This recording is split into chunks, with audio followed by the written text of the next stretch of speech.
Olá a todos que estão me ouvindo agora. É um prazer estar aqui de novo falando de hanseníase, principalmente em comemoração ao Janeiro Roxo, que agora no último domingo de janeiro se comemora o dia da hanseníase. Então, em homenagem a isso, a gente escolheu falar principalmente do diagnóstico precoce na atenção básica. Eu sou médica dermatologista e hansenóloga, sou assessora de hanseníase para o estado de Santa Catarina e sou teleconsultora. Então, se vocês tiverem dúvidas na área de hanseníase, vocês podem fazer teleconsultorias que terei o maior prazer em responder. Bom, hoje o nosso tema, então, é diagnóstico precoce em hanseníase, porque o que tem acontecido nos últimos anos é que vem diminuído o número de casos de hanseníase, principalmente no nosso estado, o estado do Rio Grande do Sul, que foram os primeiros estados a diminuir mais o número de casos. Em compensação, nós estamos fazendo diagnósticos com um número um pouco alto de pacientes já com graus de incapacidade 2 no diagnóstico. Isso significa diagnóstico tardio. Então, nós só conseguiremos mudar isso se pensarmos em diagnóstico precoce em hanseníase. Por isso, vamos relembrar algumas coisas de hanseníase. A hanseníase é uma doença crônica, infecto-contagiosa, causada pelo Mycobacterium leprae, que é um micobactério que tem uma preferência pelas células de Schwann, que estão nos nervos, e pela pele. O diagnóstico de hanseníase, então, se baseia em áreas ou área única de pele com alteração de sensibilidade ou espessamento neural com alteração de sensibilidade ou comprometimento motor ou autonômico. A baciloscopia positiva no esfregaço intradérmico é igual a diagnóstico de hanseníase, mas a falta da baciloscopia positiva não quer dizer que não tem hanseníase. E as formas são divididas em paucibacilares ou multibacilares. A hanseníase é uma doença que, para aqueles pacientes que têm as formas multibacilares, os pacientes não têm condição de cura espontânea. Então, essas fotos são do Instituto Lauro de Souza Lima, de uma paciente no período pró-dapsona, quer dizer, pré-dapsona, quando não existia tratamento químico ainda específico para a hanseníase. E nós vemos uma menina que começa com uma mancha na face, os anos vão passando, essa mancha vai virando uma placa, essa placa vai evoluindo para nódulos.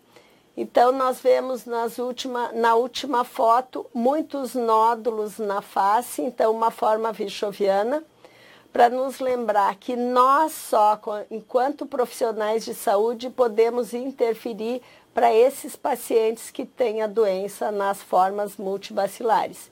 Se nós não fizermos o diagnóstico e não iniciarmos o tratamento, esses pacientes vão continuar eliminando bacilos para a natureza e tendo bacilos que vão se multiplicando no seu organismo. Já que o bacilo da Hansen, ele é muito esperto, ele não mata o paciente.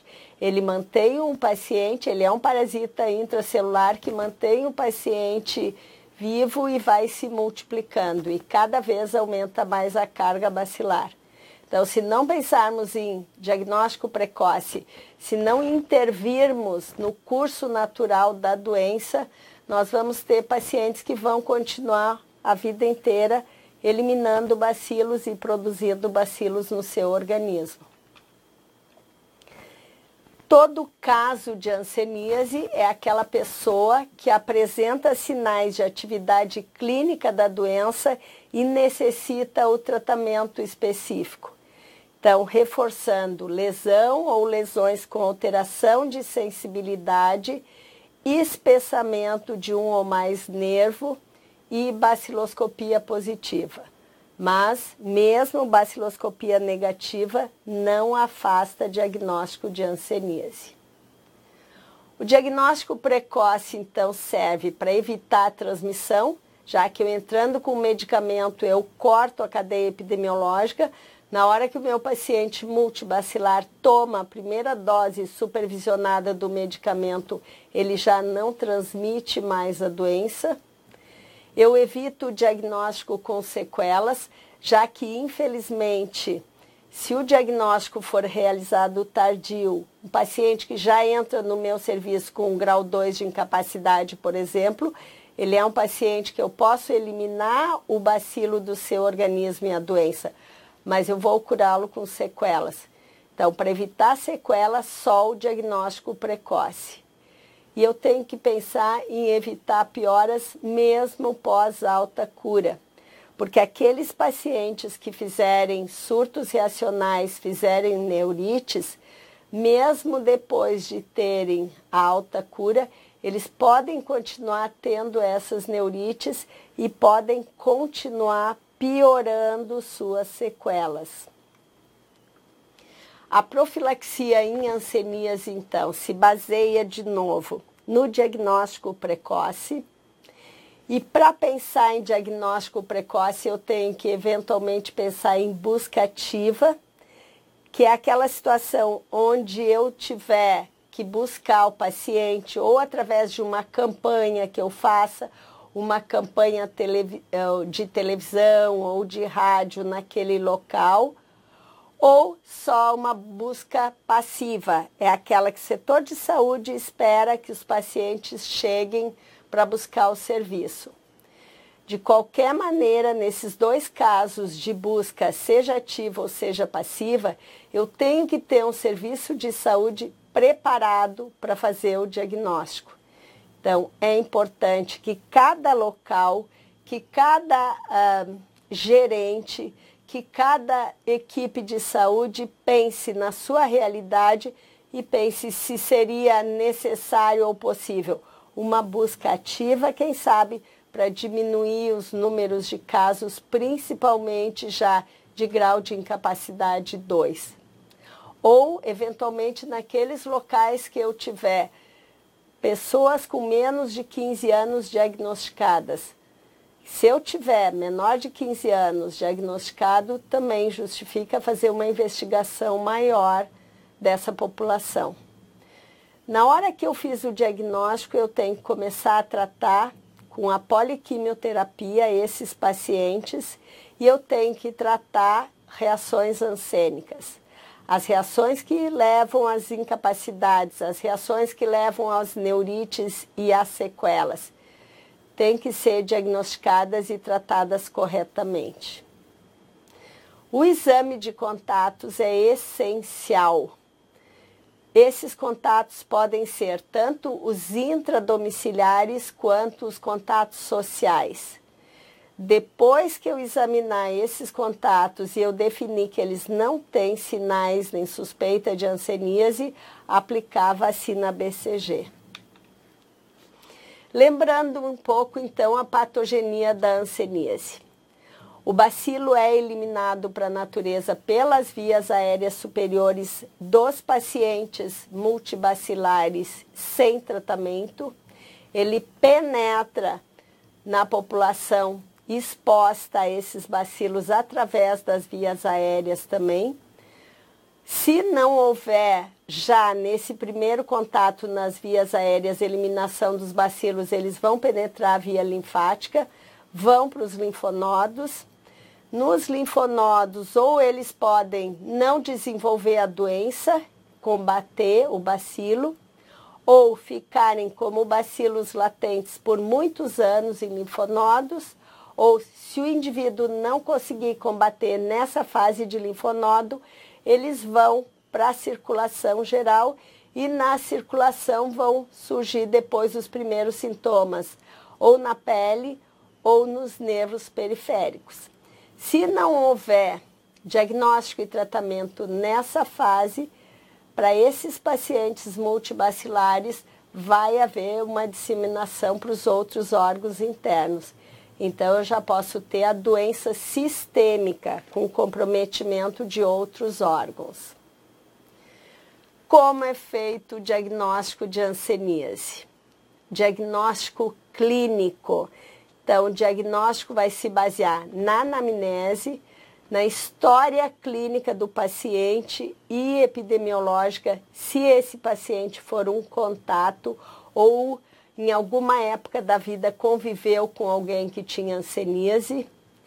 Avaliação dermatológica, que consiste em tirar a roupa do paciente e olhar a pele do paciente, começando pela face, pelos olhos, pelas orelhas, pelo nariz, descendo, olhando o pescoço, avaliando toda a pele, principalmente nas áreas que são mais comumente afetadas pela hanseníase, que são as extremidades e as áreas frias.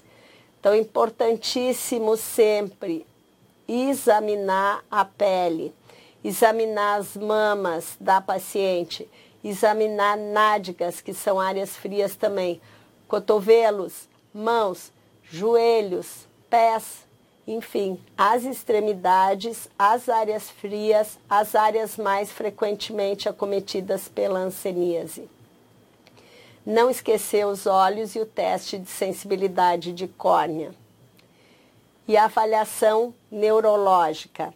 A avaliação neurológica é identificar as áreas da pele que vão ter alteração de sensibilidade ou diminuição do suor, com isso a pele fica mais seca naquele local, ou, infelizmente, incapacidades e deformidades se já existirem. Na avaliação neurológica entra o exame dos nervos mais frequentemente acometidos da hanseníase e as áreas que esses nervos inervam. Mas são exames simples que podem ser realizados em qualquer unidade básica de saúde. Como o diagnóstico é essencialmente clínico, vamos reforçar algumas considerações. A hanseníase é uma doença que tem um tempo de incubação longo, normalmente em torno de 5 anos, embora possa ser menor ou muito maior. Sempre pensar na história epidemiológica. Os contatos são os indivíduos que têm mais chance de adoecer, porque eles foram expostos a uma carga de bacilo maior e por muito mais tempo. Mas não significa os contatos que convivem hoje só com o paciente. Se pensarmos que às vezes vamos fazer diagnóstico de pacientes que têm a doença há mais de 20 anos, então temos que pensar em todas as pessoas que se expuseram a esses bacilos nesse período longo, às vezes, de tempo. E nós temos que lembrar que existe a suscetibilidade individual. As famílias, os contatos, principalmente dos multibacilares. A hanseníase é uma doença neurológica. O bacilo tem uma preferência pela célula de Schwann. Então, ele vai começar na pele, nos filetes nervosos pequenos, mas pode evoluir para nervos, inclusive com função motora. A hanseníase é uma doença imunológica. Ela tem reações que nós chamamos reações hansênicas, que são processos inflamatórios do tipo autoimune, que nós chamamos as reações hansênicas tipo 1 e tipo 2, e a neurite, que é a inflamação do nervo. E a hanseníase é uma doença dermatológica. Então, pela classificação de Ridley e Joplin, nós temos a forma indeterminada, que seria uma forma inicial da doença, em que o indivíduo, se curado nessa forma, não tem sequelas, porque ele não tem comprometimento de nervo motor.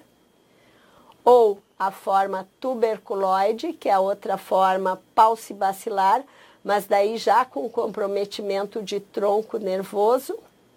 Ou as duas formas multibacilares, que vai ser o dimorfo, que tanto pode ser semelhante ao tuberculoide, ter um pouco de imunidade, ele vai ter menos lesões e mais comprometimento de nervos. O dimorfo virchoviano, que ele está mais perto do polo virchoviano, Então, ele pode ter extensas lesões de pele, muito comprometimento de pele e, às vezes, menos comprometimento de sensibilidade. O dimorfo mesmo, que vai ter muitas lesões típicas do dimorfo, lesões nos troncos foveolares, lesões em joelhos foveolares. Ou o virchoviano, que é aquele polo que nós praticamente dizemos que ele não tem resistência nenhuma ao bacilo. Aquele onde o bacilo vai se multiplicar muito, sem muita resposta específica do indivíduo à doença. Se nós sabemos que os contatos são aqueles que têm mais chance de adoecer, nós temos que diferenciar os contatos intradomiciliares, mas também, eventualmente, os contatos sociais. Existem pacientes que trabalham em setores fechados por muitos e muitos anos, convivendo com as mesmas pessoas. Se nós sabemos que a hanseníase é transmitida através das vias aéreas superiores, imaginarmos que, por exemplo, num frigorífico, as pessoas ficam horas e horas, por muitos e muitos dias e meses e eventualmente anos, num local fechado, nós, às vezes, temos que pensar que esses contatos também precisariam, às vezes, ser investigados. Os intradomiciliares, então, lembrando que não só de agora, mas dos últimos anos, pelo menos de 5 anos ou mais. Esse exame de contato, então, é o exame da pele, dos nervos, e deve ser realizado no mínimo uma vez por ano, por no mínimo 5 anos. Como nós conhecemos a suscetibilidade ao Mycobacterium lepra, que é genética, todos os consanguíneos, os familiares desses pacientes também devem ser mais investigados. Os pais, os filhos, os tios, os irmãos, os avós, então, são os que têm mais chance de adoecer. Quando eu investigo os contatos, eu tenho que já dirigir a minha anamnese para os sinais e sintomas de hanseníase. Se esse paciente tem amortecimento, formigamento, se ele tem uma área da pele que ele não sente bem, ou está mais seca, ou diminuiu os pelos naquela região. Depois, o exame de toda a pele. Nós temos o modelo que eu estou sugerindo a leitura dos itens 2 e 3 do Guia do Ministério da Saúde de 2017. E se não houver nenhum sinal nem sintoma de hanseníase, aí sim a aplicação da vacina BCG. O paciente tem que ser avisado que a vacina BCG não impede que ele tenha hanseníase, mas faz com que, se ele vier a ter, vai ter uma forma que vai ser menos contagiante, uma forma mais atenuada. Importante também sempre orientar sobre os sinais e sintomas da hanseníase para que esses contatos procurem os serviços de saúde assim que perceberem alguma alteração neles, ou eventualmente nos familiares. Então, muito importante eu explicar para o paciente, quando eu estou fazendo o meu exame dermatoneurológico dele, o que eu estou buscando, por que eu estou fazendo esse exame, para que ele também em casa faça o seu autoexame e aprenda a conhecer e se cuidar. O diagnóstico, então, de hanseníase, reforçando, baseia-se na história epidemiológica, se existem sinais e sintomas semelhantes na família, se existem casos de hanseníase conhecidos, na história da doença atual. Infelizmente, a hanseníase é um diagnóstico que ninguém quer ter e a maior parte dos pacientes não tem uma queixa principal porque é uma doença muito silenciosa. Os sinais e sintomas acontecem muito lentamente. Começa como uma hipoestesia, que é uma leve diminuição de sensibilidade, Para chegar ao ponto de anestesia mesmo, que não sente nada, vão muitos anos, é demorada. Então, muito importante também ver como os sinais e sintomas que esses pacientes estão apresentando começaram. Na hanseníase, fora a reação hansênica, que é um processo inflamatório e agudo, os outros sinais e sintomas todos são muito lentos. O paciente pode sentir parestesias ou disestesias, sensações anormais ao nível da área da pele, que na hanseníase sempre não são em grandes áreas, são áreas pequenas, áreas isoladas, cercadas por áreas de pele normal. E ele pode sentir queimação, ferroada, agulhada, cãibra e formigamentos. E esses sintomas normalmente acontecem mais à noite e nos períodos mais frios. A mononeuropatia da hanseníase ou a neuropatia periférica da hanseníase, ela é múltipla. Ela é sensitiva e motora, ou seja, ela é múltipla porque ela não acontece igual em todos os nervos, ela vai acontecendo aos poucos. E ela é sensitiva, tem alteração de sensibilidade. E é motora porque pode ter comprometimento dos músculos inervados por esse nervo, na área inervada desse nervo. Elas são assimétricas, embora eu possa ter as duas mãos comprometidas, os dois pés comprometidos, o comprometimento não se dá todo ao mesmo tempo. E se o paciente fizer neurites, que ele tiver dor ou diminuição de força em determinada região, é muito importante procurarmos fatores associados. O que está causando essa neurite? O que está piorando essa neurite? Se existem outras infecções, principalmente fatores de boca, infecções de boca hoje nos pacientes, muito importante investigar.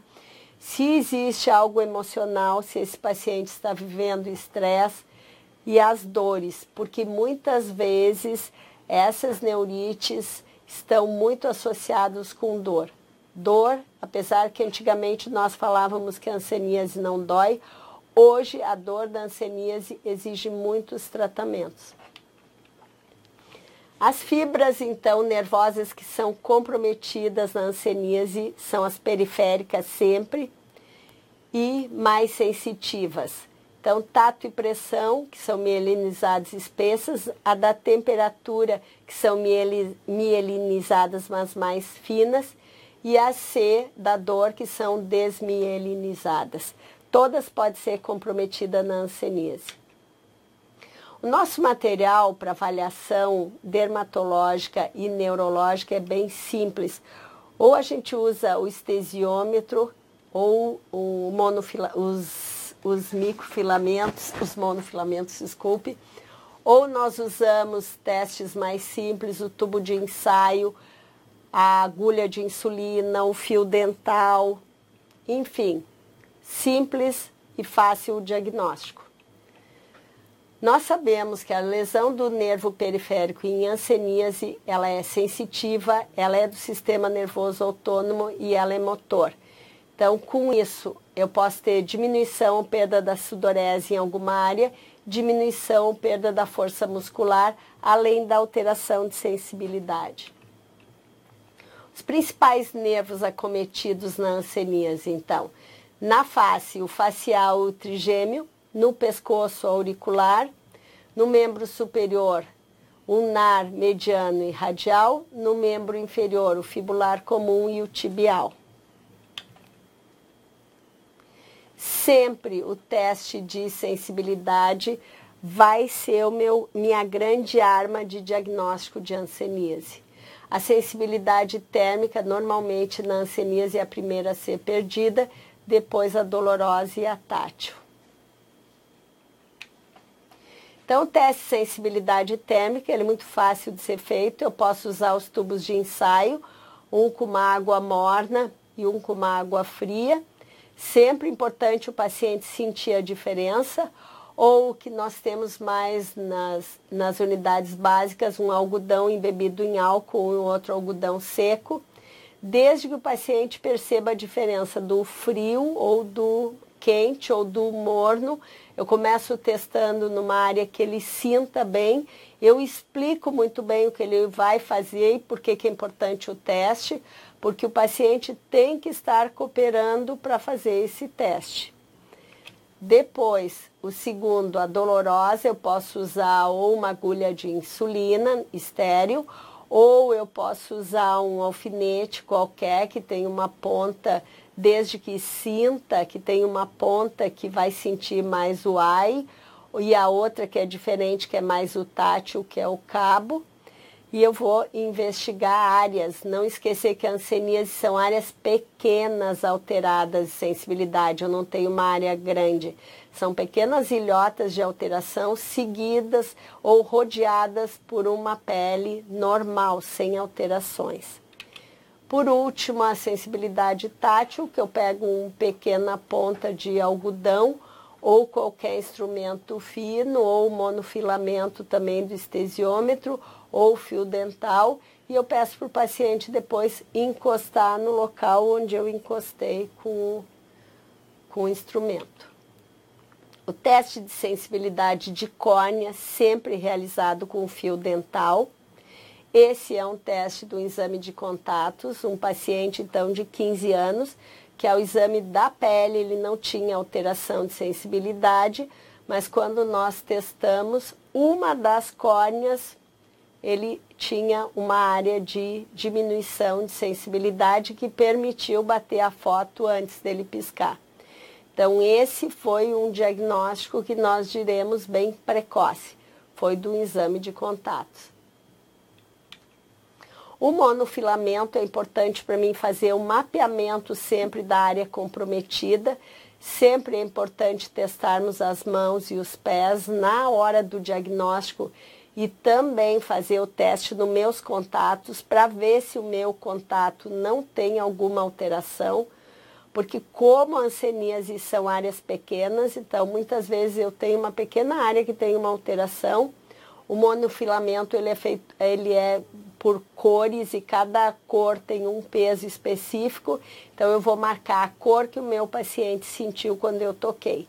Serve para mim avaliar também durante o tratamento se há uma melhora ou uma piora de neurites da área comprometida e mesmo pós alta cura para mim acompanhar a área de comprometimento do nervo para ver se não está piorando, mesmo pós alta cura. Se eu tenho dificuldade no diagnóstico da sensibilidade com esses testes, eu posso fazer a prova da histamina exógena. Então, a histamina é aplicada onde eu tenho a mancha suspeita e numa área de pele sã. E eu vou observar que na área de pele sã vai se formar um vermelhinho ao redor, que é o eritema secundário, e que isso acontece porque existe os filamentos nervosos preservados. Onde a hanseníase não se forma esse eritema secundário. Então, a mancha branca não fica vermelhinha ao redor da pápula, como fica onde tem os conezinhos que vocês veem que ficou, mesmo em névoa crômico, que era uma mancha que a criança tinha, ali não ficou, mas na mancha do braço deu prova incompleta de histamina e sinal de hanseníase.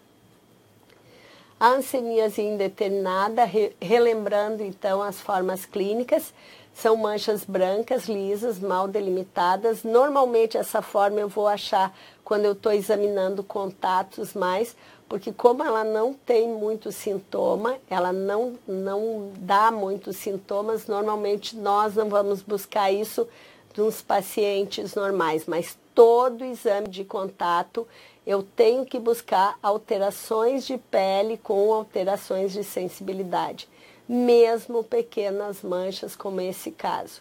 Na indeterminada, então, eu não tenho comprometimento de nervos motores, então nunca vou ter grau de incapacidade maior que 0. Na hanseníase tuberculoide, que é outra forma paucibacilar, então é uma forma de resistência, eu já tenho uma anestesia na lesão, que normalmente na indeterminada eu tenho só uma alteração, eu não chego a ter anestesia. Na tuberculoide eu já tenho anestesia, o paciente não sente nem térmica, nem dolorosa, nem tátil. Essa aqui é um caso de uma criança, porque normalmente a tuberculose nodular eu vou achar mais em criança e na área mais exposta. Então eu vou achar em face ou em dorso de mão e cura sem sequelas. Já esse outro caso ao lado, que é de uma mão, é um paciente adulto que chegou a fazer uma necrose inflamatória com abscesso de nervo mediano e consequente comprometimento de área motora inervada pelo nervo. Então, eu já tenho músculos atrofiados e ali uma área anestésica total nessa mão. As outras formas, que são as formas multibacilares, então, eu posso ter uma dimorfa mais parecido com tuberculoide, que eu vou ter menos lesões, e eu posso ter até uma lesão com anestesia mesmo, ou do lado uma área menos anestésica, só com hipoestesia, mas sempre eu já posso ter comprometimento de nervo, então tenho espessamento de nervo importante ali na região anterolateral da perna, no terço inferior. Ou eu posso ter muitas lesões disseminadas, se estiver mais perto da hanseníase virchoviana, que eu não vou ter tanto as placas, eu vou ter mais disseminação e vou ter menos anestesia, só diminuição de sensibilidade. E a última forma multibacilar, que é a virchoviana.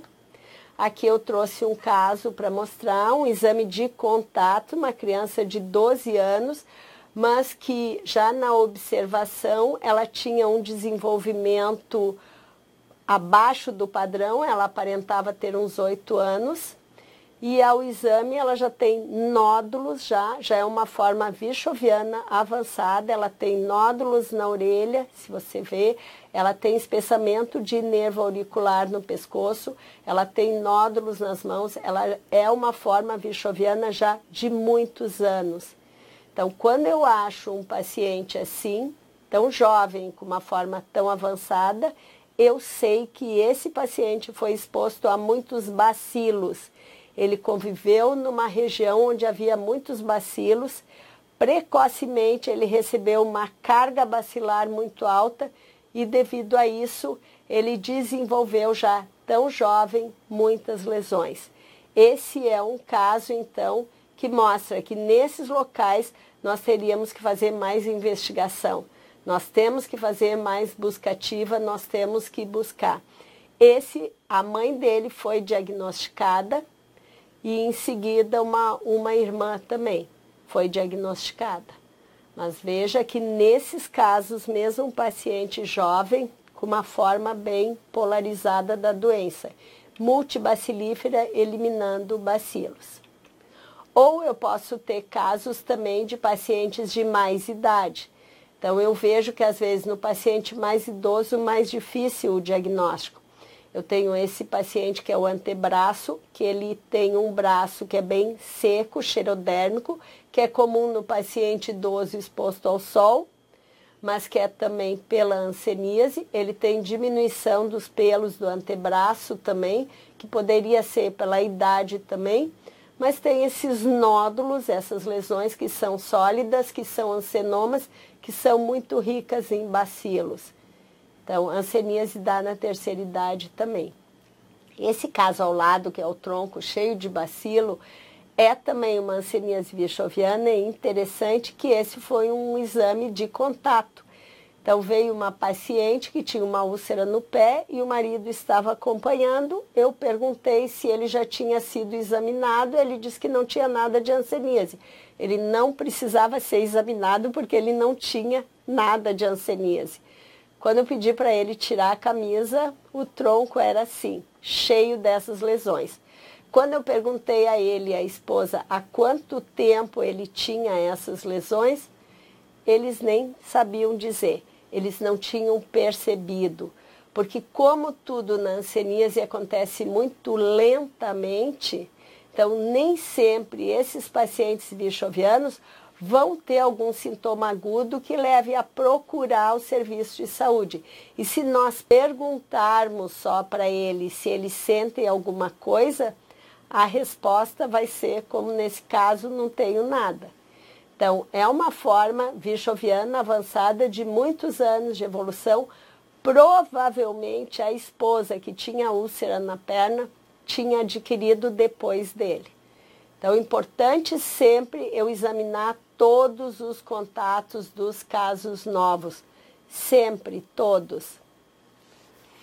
Bom, eu acho que era isso que eu tinha hoje para falar para vocês, principalmente para falar do diagnóstico precoce, porque, na verdade, eu não falei de diagnóstico precoce. Os nossos diagnósticos esses, fora um slide que eu mostrei para vocês que foi precoce, os outros todos foram diagnósticos mais tardios.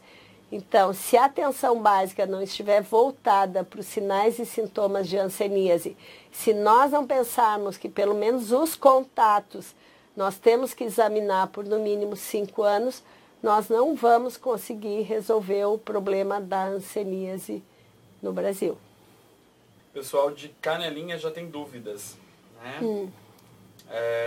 Perguntam sobre qual a indicação da BCG. E aí perguntam também se mesmo os contatos sem sinais e ou sintomas já vacinados devem tomar. Então, existe muita controvérsia contra a vacina BCG. Mas, até hoje, o que se sabe é que ela ajuda a diminuir, então, a gravidade depois da doença. Ou seja, diminui, na verdade, a carga bacilar. Então, nós, com a vacina BCG, nós tentamos aumentar a resposta imunológica específica para a hanseníase. Como é para aumentar a resposta imunológica, nenhum suspeito de hanseníase pode fazer a vacina BCG. Ninguém que tenha doença hanseníase pode fazer a vacina BCG. Mas, se eu examinei os contatos e eles não têm nenhum sinal e sintoma, o guia ainda hoje indica vacina BCG. Hoje é indicado só uma dose, antes se indicava 2 doses. Então, você examina de novo o paciente uma vez por ano, os contatos. Não precisa indicar nova vacina BCG se ele já fez uma BCG. Mas é importante que ele saiba que fazer a BCG não quer dizer que ele não vá ter hanseníase. Que eu escuto às vezes, quando eu vou examinar contatos, me dizerem, eu não tenho nada porque eu fiz a vacina. Não é uma vacina específica. Não sei se te respondi. Aí Canelinha que pergunta também, então, uma pessoa vacinada quando criança não tem necessidade de repetir a vacina na fase adulta? Sim, na fase adulta faz. Faz esse que nós chamamos o reforço. Todo contato examinado que não tem sinal ou sintoma de hanseníase, mesmo que tenha a cicatriz vacinal, mesmo que tenha feito em criança, faz o reforço da BCG. Ok? Então, eu só quero lembrar a todos, então, que a hanseníase existe, porque ainda hoje a gente escuta, às vezes, de pacientes. Essa semana eu ouvi um paciente que foi levar um atestado para o médico do trabalho e o médico perguntou se a hanseníase existia ainda. Que doença é essa? Então, só lembrar, a hanseníase existe sim. E se nós não pensarmos em hanseníase, nós não vamos fazer o diagnóstico.